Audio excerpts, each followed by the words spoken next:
тыңдармандар Краш Ханзада өзінің крашихасын тапты. Солай емес пе? Иә, Әлде бақыттысыз? Бақыттымыз ғой. Күшті ма көңіл күйіңіз? Өте керемет.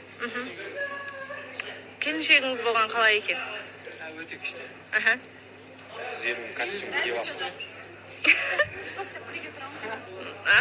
Мәссаған.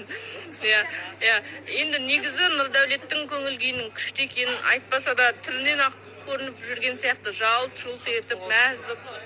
Неге қобалжыппыз? Қорқпаңыз, қасымызда Айда бар ғой. Айдайды өзі бүйтіп алып шығады.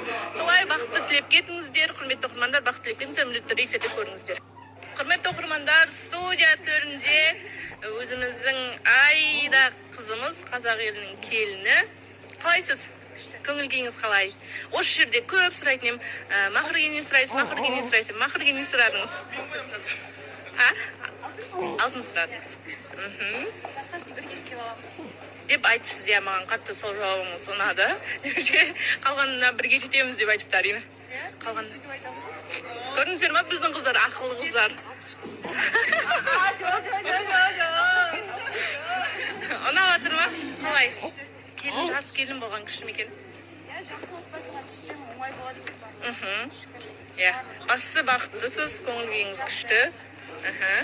Солай. Міндетті түрде эфирде көріңіздер, эфирде қызықтарды білетін боламыз.